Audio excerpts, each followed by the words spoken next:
하나님 감사합니다. 매 순간순간 생각하면 생각할수록 우리들의 삶 가운데 더 많은 감사의 제목들이 있음을 늘 기억합니다. 왜냐하면 주님께서 우리를 포기하지 않으시고 우리를 붙들고 계시기 때문이며, 그 관계 속에서 주어지는 모든 것들이 우리의 감사의 제목임을 다시 한번 고백하며 주님 앞에 엎드립니다. 특별히 오늘 이 시간 우리 유치 아동부가 하나님께 찬양으로 율동으로 영광 올려드립니다.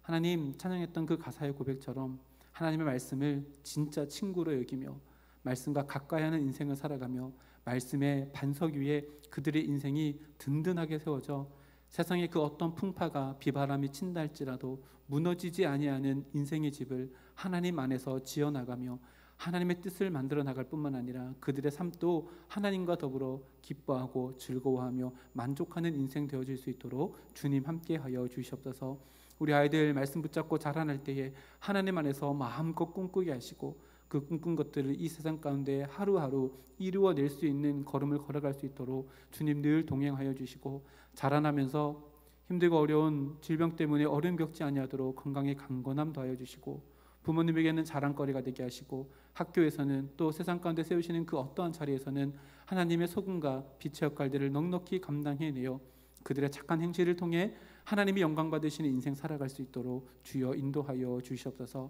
더불어 그들을 위해서 수고하고 헌신하는 모든 부모님들과 또한 교회학교 모든 교사들에게 주님 크신 은혜 더하여 주시사 그들의 헌신과 아버지 하나님 그들의 눈물의 기도를 통해 믿음이 전승되어지고 믿음의 묵문가를 이뤄나가는 성서주한교회 모든 권속들 되어질 수 있도록 함께하여 주시옵소서. 하나님, 이 시간 또 저희들 말씀 앞에 세워주심을 감사드립니다. 말씀이 주장하는 시간 될 수 있도록 도와주시고, 말씀이 내 삶을 흔들고 말씀을 내 마음이 흔들고 내 마음 가운데 들어오셔서 말씀 역사하시는 삶을 살아가기로 결단하며 하나님의 은혜로 채워지는 이 시간 될 수 있도록 인도하여 주시옵소서. 모든 것 감사드리며 예수님의 이름으로 기도드립니다. 아멘. 네, 오늘도 말씀의 제목을 함께 읽고 시작하겠습니다. 말씀의 제목 앞에 화면에 있습니다. 읽겠습니다. 근심이 이끄는 감사라는 제목으로 함께 말씀을 나누려고 합니다. 오늘 또 옆에 있는 분들에게 이렇게 축복하고 인사할까요? 세 분 이상 인사하는 겁니다. 당신의 인생은 당신이 생각한 것보다 더 위대합니다 라고 인사하겠습니다. 손을 꼭 잡으시고 눈 웃음을 쓰시면서 당신의 인생은 당신이 생각한 것보다 더 위대합니다. 네, 당신의 인생은 당신이 생각한 것보다 더 위대합니다. 하나님이 위대하시기 때문입니다. 우리를 붙들고 계신 그 하나님께서 위대하시기에 우리의 모습이 초라할지라도 절대 초라하지 않습니다. 하나님 보시기에는 가장 존귀하고 값진 하나님의 자녀들입니다. 그 인생 살아가며 오늘 말씀에처럼 감사하며 살아갈 수 있는 우리 모두가 되기를 주님의 이름으로 축복합니다. 성경에 보면 감사하라라고 하는 이 명령이 굉장히 많습니다. 그리고 이 감사하라라고 하는 것들은요, 대부분 성경에 명령으로 기록되어져 있습니다. 감사하라, 감사하자가 아니라 감사하라가 굉장히 많습니다. 그러면 이런 의문을 품어볼 수 있습니다. 왜 하나님은 우리에게 감사하라라고 명령하셨을까? 왜 이거를 명령하셨을까? 이 질문에 답하기 전에 우리가 먼저 짚고 넘어가야 될 것이 있습니다. 뭐냐면요, 하나님의 속성입니다. 하나님은 우리에게 언제나 선하신 분이시다 라고 하는 것이 성경에서 말하는, 성경에서 보여지는 하나님의 모습입니다. 하나님께서 언제나 우리들에게 선하시다면, 하나님께서 언제나 우리에게 좋은 것을 주시기를 원하시는 아버지 하나님이시라면 감사하라 라고 하는 이 명령은 하나님을 위한 것이 아니라 우리를 위한 것이다 라고 이렇게 정의해 볼 수 있습니다. 네, 정말로 그렇습니다. 감사라고 하는 것은 하나님을 위한 것이 아니라 우리를 위한 것입니다. 감사는 우리에게 유익한 것입니다. 우리 오전에 함께 말씀 나눴던 것처럼요, 감사는 관계를 전제로 하는데 하나님과 우리와의 관계 속에서 주고받는 것이 감사라고 했습니다. 그래서 감사는요, 하나님과의 동행에서 하나님과 교제하며 남겨지는 것, 이것이 감사입니다. 다시요, 잘 생각해 보세요. 감사는 하나님과 관계를 맺는 것에서부터 시작되어지는데, 그 감사는요, 하나님과 동행하면서 하나님과 교제하면서 나온 결과물이 감사입니다. 그래서 이것은요, 우리들에게 영광일 뿐만 아니라 감사의 제목이 되는 것입니다. 오전에 함께 감사라고 하는 단어를 영어로도 살펴보고 또 한자로도 살펴봤는데요, 오후 예배 시간에는 더 어려운 걸로 하려고 합니다. 원어로 살펴보겠습니다. 앞에 있는 그림 그림처럼 보이는 글씨, 그림처럼 보이는 글씨. 야다라고 하는 단어가 감사하다라고 하는 단어인데요. 히브리어나 이 아람어는 한 단어에 여러 가지 뜻이 있습니다. 첫 번째는 고백하다, 두 번째는 감사하다, 세 번째는 찬양하다라고 하는 이 복합적인 의미가 담겨져 있는 것이 야다라고 하는 단어이고, 성경에 그토록 많이 기록되어져 있는 감사하다, 감사해라, 감사해라라고 하는 단어가 바로 이 단어입니다. 그래서 감사하다라고 하는 단어가 나오면 고백하다라고 하는 단어로 바꾸어서 해석할 수도 있고요, 감사하다라고 하는 단어가 나오면 찬양하다라고 하는 단어로도 바꾸어서 이해할 수 있습니다. 이 세 가지 의미를요 확대해서 해석을 해보면 감사의 의미가 더 선명해집니다. 이 야다라고 하는 감사하다, 감사하라라고 하는 이 말은요 고백하다라고 하는 건데, 무엇을 고백할까요? 나는 죄인임을 고백하는 것이 감사의 시작이다라고 하는 의미가 이 야다라고 하는 단어 가운데 들어가 있습니다. 다시 말하면요, 감사는요 내가 누구인지 깨닫는 것에서부터 감사가 시작되어집니다. 내가 누구입니까? 나는 죄인입니다. 죄인이 누구입니까? 하나님의 은혜가 필요한 자입니다. 이것을 아는 자에게만 감사가 피어날 수 있다라고 하는 것이 이 단어 안에 포함되어져 있습니다. 내가 구원받아야 되는 존재, 나는 죄인이라는 것을 고백하는 자에게 하나님의 은혜가 나에게 필요하기 때문에 십자가의 은혜가 내 것입니다 라고 고백할 수 있고, 그 고백하는 자만이 뭘 할 수 있어요? 십자가의 은혜에 감사할 수 있습니다. 그리고 이 십자가의 은혜가요 무르익어서 내 삶 가운데 더 깊어지면 그것은 감사를 넘어서서 하나님을 찬양하는 찬양으로 바뀌어지게 된다. 이것이요 야다라고 하는 단어의 세 가지 의미를 다 포함하는 감사의 의미입니다. 이처럼 감사는 그저 받은 것에 대한 감사를 넘어서서 내 정체성을 깨닫고 나는 죄인입니다. 하나님의 은혜가 필요한 자입니다. 그리고 하나님과의 온전한 관계 회복, 즉 예수님의 십자가를 통해 내가 하나님과 온전한 관계를 맺을 수 있는 존재가 되었다라고 하는 것에 대한 감사, 그리고 이 감사가 무르익어서 나는 하나님의 백성으로서 살아가면서 하나님을 찬양하는 자입니다 라고 고백하는 것이 이 감사에 담겨져 있는 의미이다 라는 것이 이 아람어, 헬라어, 히브리어에 기록된 말씀입니다. 그렇다면 이렇게도 다시 한번 질문해 볼 수 있습니다. 그렇다면 하나님께서는 감사하라 라고 우리에게 명령만 하시고 가만히 앉으셔가지고 감사를 받으시는 분인가? 라고 이렇게 질문할 수 있습니다. 이곳에 계신 분들은 아마 여기 어린 우리 유치 초등부 아이들 빼고는 다 아마 유치 초등부 애들도 유아 세례를 받았을 수도 있겠네요. 입교를 하지 않은 친구들은 문답을 안 했겠지만 세례 받으신 분들은 다 세례 문답을 하셨을 겁니다. 그러면 이 질문을 본 적이 있을 것입니다. 웨스터민스터 신앙고백 서요리문답 1문입니다. 뭐냐면 사람의 제일 되는 목적은 무엇입니까? 기억나시죠? 세례 받으실 때 이거 아마 목사님께서 물어보셨을 겁니다. 사람의 제일 되는 목적이 무엇입니까? 라고 하면 답이 뭘까요? 앞에 있는 거, 밑에 있는 거 한번 읽어볼까요? 답 시작. 사람의 제일 되는 목적은 하나님을 영화롭게 하는 것과 그를 영원토록 즐거워하는 것입니다. 이게 웨스터민스터 서유리 문답의 1번입니다. 그리고 세례할 때 문답할 때 반드시 물어보는 질문입니다. 왜냐하면 이것을 제대로 대답하지 못하면 감사가 무엇인지 모르고, 감사가 무엇인지 모르면 내가 어떤 사람인지 어떤 존재인지를 알지 못하기에 이거를 반드시 물어봅니다. 이 문답은요 이사야서 43장 21절 말씀과 동일한 말씀인데 한번 읽어볼까요? 시작. 이 백성은 내가 나를 위하여 지었나니 나를 찬송하게 하려 함이니라. 아멘. 우리의 존재의 목적이 하나님을 찬송하게 하려 함이다 라고 기록하고 있습니다. 찬송하다라고 하는 말을 무엇과 바꿀 수 있어요? 감사로 바꿀 수 있습니다. 우리는 감사하기 위해서 태어났습니다. 누구에게요? 하나님에게요. 하나님께 감사하기 위해서 태어난 존재가 우리들입니다. 그런데요 우리가 잘 아는 이 말씀보다 더 중요한 말씀이 이 말씀 앞에 있는 두 구절입니다.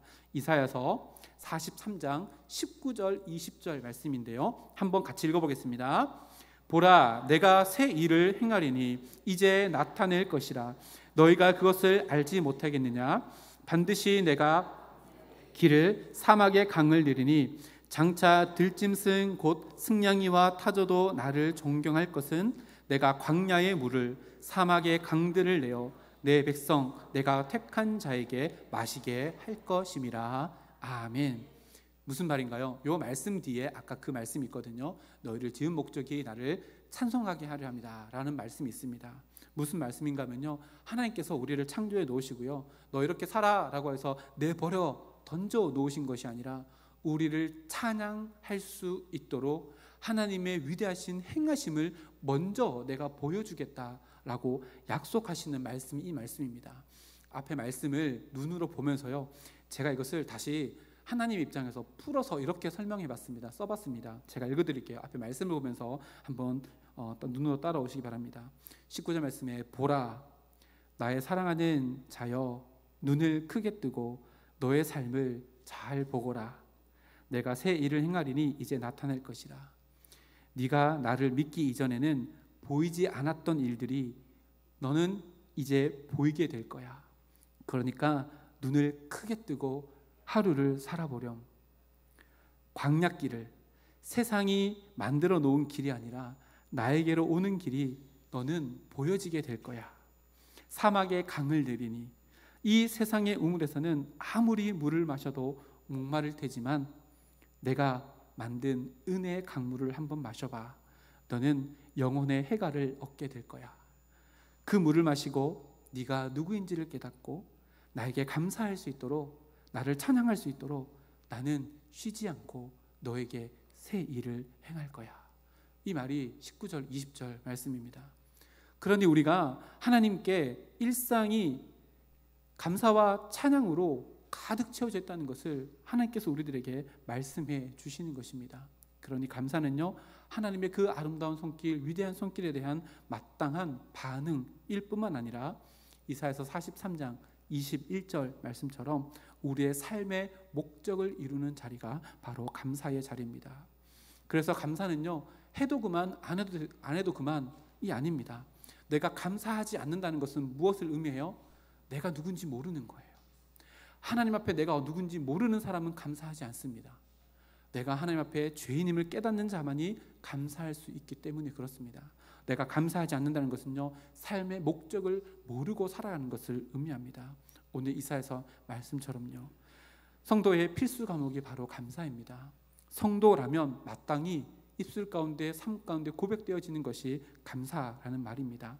시편 100편에도 보면요, 이렇게 노래합니다. 감사함으로 그 문에 들어가며 찬송함으로 그의 궁정에 들어가서 그에게 감사하며 그의 이름을 송축할지어다. 앞부분에 빨간색 부분에 보면요, 문에 들어가는데요, 무엇으로 들어가냐면 감사함으로 들어간대요. 어디에 들어가요? 하나님이 계신 임재하심이 있는 성전으로 들어가는데 문을 열 때 그 문의 열쇠가 뭐예요? 감사입니다. 감사가 없이는요, 이 문을 절대로 열 수 없습니다.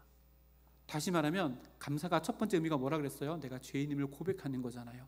죄인임을 고백하지 아니하고 하나님의 십자가 은혜가 필요하지 않다라고 하면 절대로 하나님께서 임재하시는 하나님 나라에 들어갈 수 없다는 것을 시편 기자가 이렇게 이야기합니다. 그래서요, 감사는요 필수입니다. 내 입술 가운데 늘 생각하면 생각할수록 감사해서 감사가 끊이지 않는 인생을 하나님께서 우리들에게 이미 열어주셨습니다. 그 인생, 감사하는 인생 살아갈 수 있는 우리 모두가 되기를 소망합니다. 그런데 문제가 있습니다. 감사가 잘 될까요? 감사가 잘 안 됩니다. 그래서 문제입니다. 여기까지 다 알겠어요. 너무 알겠는데 감사가 안 됩니다. 불평과 불만이요, 내 마음속에 요동칠 때가 너무 많습니다. 불평과 원망은요, 가만히 내버려둬도, 내 마음을 가만히 내버려둬도 그냥 내 입에서 저절로 나오는 게 불평과 불만이지만 감사는 절대로 저절로 되지 않습니다. 하나님께서 그래서 감사를 명령하셨습니다. 저절로 되지 않으니까요. 그리고 하나님께서 우리에게 감사를 명령하신 이유가 한 가지 더 있는데요, 처음에는 우리가 감사가 유익하기 때문이고, 두 번째는 저절로 되지 않기 때문인데요. 왜 그러면 우리가 감사가 저절로 되지 않을까? 첫 번째는요, 태생적으로 그렇게 태어났기 때문에 그렇습니다. 우리는요, 태어나면서부터 우리 입술 가운데 감사합니다를 달고 사지 않는 존재로 태어납니다. 아이가 태어날 때 앵애 하며 태어나면서 어머니 태어나 계셔서 감사합니다라고 태어나는 애는 한 사람도 없습니다. 태어나면서 할렐루야 하고 태어난 사람 아무도 없습니다. 다 울면서 태어나죠. 왜 이럴까요? 왜 이럴까요? 에덴 동산으로 돌아가 보면 그 답이 나옵니다. 에덴 동산에서 죄가 들어오기 이전에 아담이 혼자 있는 것을 보기 민망하셔서 하나님께서 하와를 만들어 주십니다. 그래서 하와를 만들어 준 아담의 하나님이 너무너무 감사해서 하와에게 노래합니다. 이렇게 얘기합니다. 당신은 내 뼈 중에 뼈요 살 중에 살이라. 이걸 요즘으로 딱 바꾸면 이거잖아요. 내 안에 너 있다? 너 안에는 나 있니? 뭐 이런 고백이잖아요. 이거 뭐예요? 그 사람을 만들어준 하나님 너무너무 감사합니다 라고 하는 고백입니다.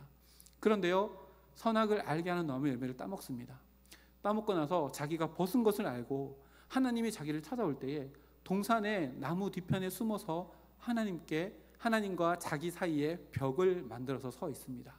하나님께 찾아오십니다. 아담아, 네가 어디 있냐? 아담이 대답합니다. 저 벗고 있어서요, 부끄러워서 숨어 있어요. 누가 너의 벗은 것을 알게 했냐? 너 혹시 먹지 말라고 한 그 열매 따먹었니? 물으실 때 아담이 창세기 3장 12절에 이렇게 이야기합니다. 아담이 이르되 하나님이 주셔서 나와 함께 있게 한 여자가 그가 그 나무 열매를 내게 주므로 내가 먹었나이다. 바꿔볼까요? 또 하나님 때문이잖아요. 왜 그 여자 저한테 주셨어요? 그 여자가 저를 이 지경으로 만들었잖아요. 다 하나님 때문입니다 라고 얘기하는 게 이 12절 말씀입니다. 감사와 찬양의 입술이 무엇으로 바뀌었어요? 원망과 불평, 핑계와 회피의 입술로 바뀌게 되었습니다. 무엇 때문이죠? 죄 때문입니다. 죄가 우리 마음 가운데 있고 그 아담의 죄가 우리가 태어나면서부터 우리 마음 가운데 가지고 태어나기에 감사의 입술로 태어나는 존재는 아무도 없습니다. 그래서 감사가 우리의 삶 가운데 저절로 되지 않는 것입니다. 감사가 저절로 되지 않는 두 번째 이유는요, 학습적이기 때문에 그렇습니다. 이게 무슨 말인가 하면요, 감사하지 않는 환경, 세상 가운데 우리가 살아가고 노출되어져 있기 때문입니다. 이 이야기는 어디서부터 출발할까? 출애굽기로 돌아가 보면요, 출애굽 당시에 출애굽 동안 40년 동안 광야 생활 가운데 있었잖아요. 근데 광야 생활이라고 해서 힘들고 어려운 시대라고 이렇게 이야기할 수 있지만 앞에 그림처럼요, 만나가 있고요, 또 반석을 쳐서 샘물을 날마다 하나님께서 먹여주시는 시대가 광야 시대였습니다. 다시 말하면요, 매일 아침마다 광야 생활 가운데 이스라엘 백성들은 기적을 먹고 마셨습니다.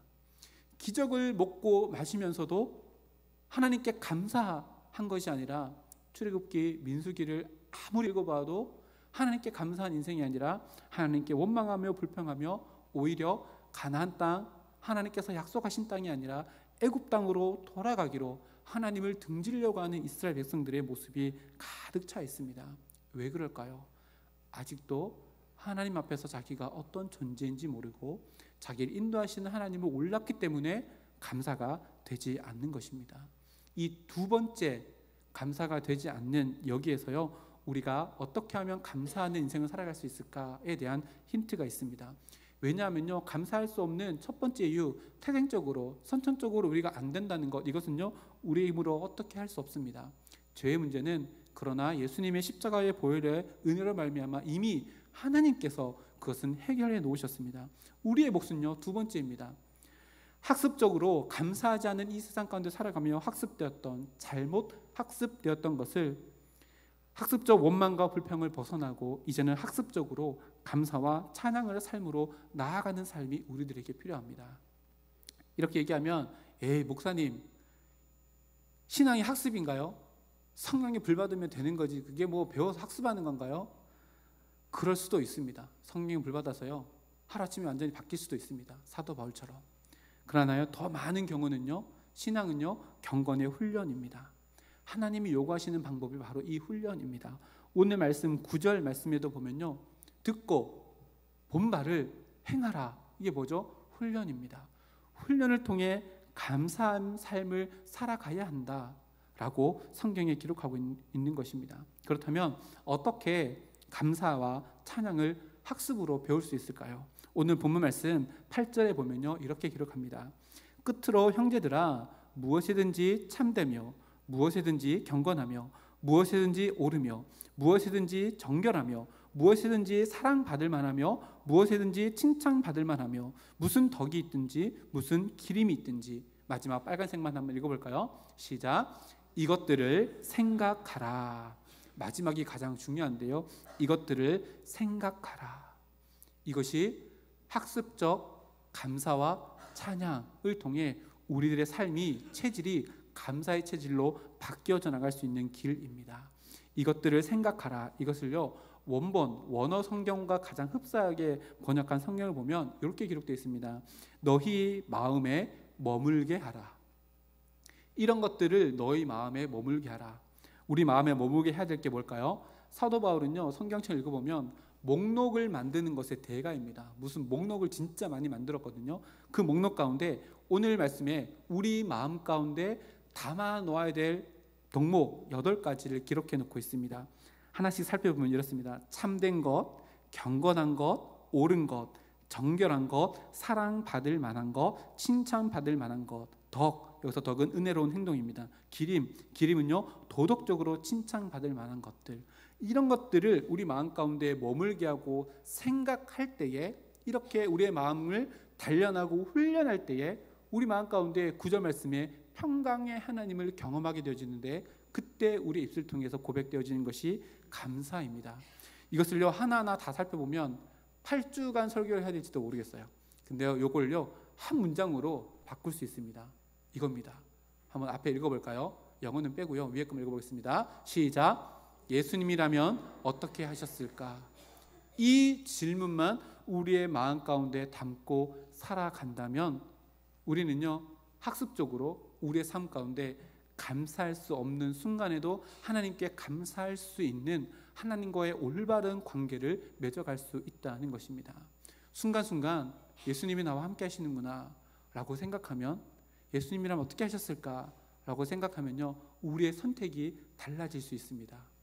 감정 때문에, 기분 때문에 하는 선택이 아니라 하나님이라면, 예수님이시라면 어떻게 하셨을까 하는 진리를 붙잡는 선택으로 우리의 삶이 바뀌어져 나갑니다. 그러면 어떻게 될까요? 우리의 삶 가운데 하나님의 역사하심을 경험하게 되어지고, 그것은 내 입술을 통해 내 심령 깊은 곳에서 울려 퍼지는 감사의 찬양으로 하나님께 올려드릴 수 있을 것입니다. 이것을요, 영어로 What would Jesus do? 라고 이렇게 하거든요.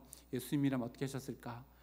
영국이나 미국이나 영어권에서는요, 교회들마다 WWJD, What would Jesus do? 예수님이라면 어떻게 하셨을까? 이거를요, 가슴에 붙이고 팔목에도 차고 목걸이도 하고 핸드폰 고리도 하고 이렇게 해서 What would Jesus do? WWJD 라고 해서 몸에 지니고 다니면서 순간순간 내 감정이, 내 기분이, 내 억울함이, 내 분노가 나타날 때마다 생각하며 예수님이라면 어떻게 하셨을까? 라고 해서 내 마음이 아니라 내 마음 깊은 곳에 있는 예수 그리스도가 내 삶을 통해 드러나게 함으로 말미암아 내 삶 가운데 감사의 제목을 발견해내는 인생을 살아가기로 결단합니다. 꼭 기억해 놓으시기 바랍니다. 예수님이라면 어떻게 하셨을까? 이번 일주일 동안 삶 가운데요, 분명히요, 우리가 은혜 받으면요, 사단이 제일 싫어하거든요. 그러면 은혜를 쏟아버리기 위해서 여러분들에게 도전할 겁니다. 기분 나쁜 일들을 만들게 될 거고요, 손해보는 일들을 만들게 될 겁니다. 억울한 상황들을 여러분의 삶 가운데 만들게 될 겁니다. 그러면 그때 어떻게 해야 돼요? 아, 요것 봐라 라고 하고, 이에는 이, 눈에는 눈 해가지고 죽방 이렇게 날리시면 안 됩니다. 어떻게 해야 돼요? 예수님이라면 어떻게 하셨을까 하고, 내 선택이 하나님이 기뻐하시는 것, 이게 보세요. 무엇이 참될까? 무엇이 경건할 것일까? 무엇이 옳은 것일까? 무엇이 정결한 것일까? 무엇이 사랑받는 거지? 무엇이 칭찬받는 것일까? 어떤 게 덕이 되고 어떤 게 기름이 되어질까? 예수님이라면 어떻게 하셨을까? 라고 하는 마음으로 하루를 살아간다면 여러분들 인생 가운데 여러분들이 생각지도 못했던 감사의 제목들을 하나님께서 행하시는 일들 가운데 하게 되는 날을 맞이하게 될 것입니다. 예수님이라면 어떻게 하셨을까? 이 말을요, 사도 바울은 다른 서신에서 이렇게 표현하였습니다. 오늘의 말씀의 제목을 이 말씀에서 가지고 왔는데요, 고린도후서 7장 10절 말씀 한번 읽어볼까요? 시작. 하나님의 뜻대로 하는 근심은 후회할 것이 없는 구원에 이르게 하는 회개를 이루는 것이요, 세상 근심은 사망을 이루는 것이니라. 아멘. 보니까요, 하나님의 뜻대로 하는 근심이 있대요. 그게 뭘까요? 세상 친구들과 직장 동료들과 함께 있으면서 분하고 억울하고 짜증나고 기분 나쁘게 하는 그 상황 속에서 이걸 생각하는 겁니다. 예수님이라면 어떻게 하셨을까? 이게 하나님의 뜻대로 하는 근심입니다. 이 근심이 많아지면 많아질수록 이 근심이 우리를 후회할 것이 없는 구원에 이르게 한대요. 세상 가운데 가장 성공한 인생이 뭘까요? 후회하지 않는 인생을 살아가는 겁니다. 근데 그 후회하지 않는 인생을 살아가는 방법이 성경 말씀에 기록되어져 있는데, 하나님의 뜻대로 하는 근심. 예수님이라면 어떻게 하셨을까? 어떻게 하는 게 참된 걸까? 어떻게 하면 경건한 거지? 어떻게 하면 덕을 세우는 걸까? 어떻게 하면 기림, 도덕적으로 올바른 걸까? 이런 것들을 생각하는 근심이 있는 삶은 후회할 것이 없는 구원에 이르는 삶을 살게 되어진다라고 이렇게 우리들에게 이야기합니다.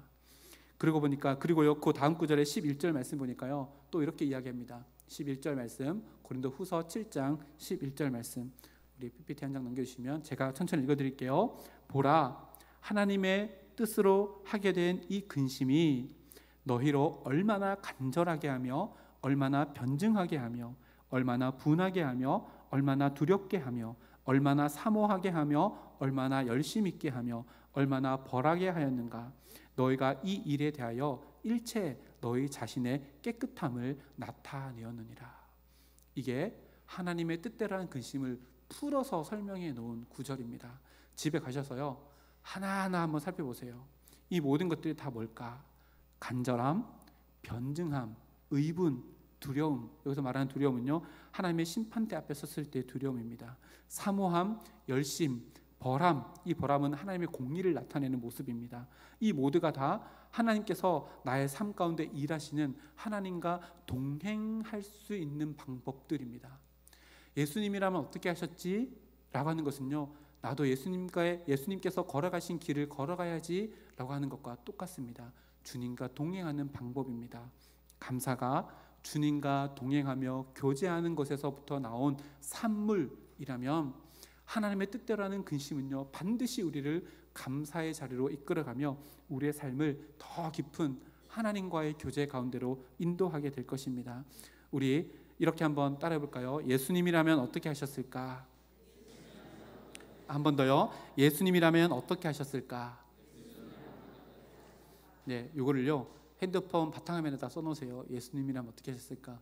기분 나쁠 때마다요, 핸드폰 이렇게 집어 던질 때마다 핸드폰에 예수님이라면 어떻게 하셨을까? 이렇게 하고 내 마음을 하나님께 내어드리고, 예수님, 내 마음이 하나님이 걸어가셨던 그 길을 걸어가기를 소망해요. 어떻게 하면 더 정결해질 수 있을까요? 어떻게 하면 더 간절할 수 있을까요? 어떻게 하면 더 하나님의 기쁨이 될 수 있을까요? 라고 하는 근심, 하나님의 뜻대로 하는 근심이 이끌어가는 감사의 삶을 살아가는 우리 모두가 되기를 주님의 이름으로 축복합니다. 한 주 동안 분명히 사단의 유혹이 찾아올 겁니다. 감사를 엎어버리고 은혜를 엎어버리고 감사 입술을 닫고 원망의 입술을 열게 되어지는 그 상황을 그 사단이 우리들에게 이끌어 갈 겁니다. 그때 어떻게 한다고요? 예수님이라면 어떻게 하셨을까?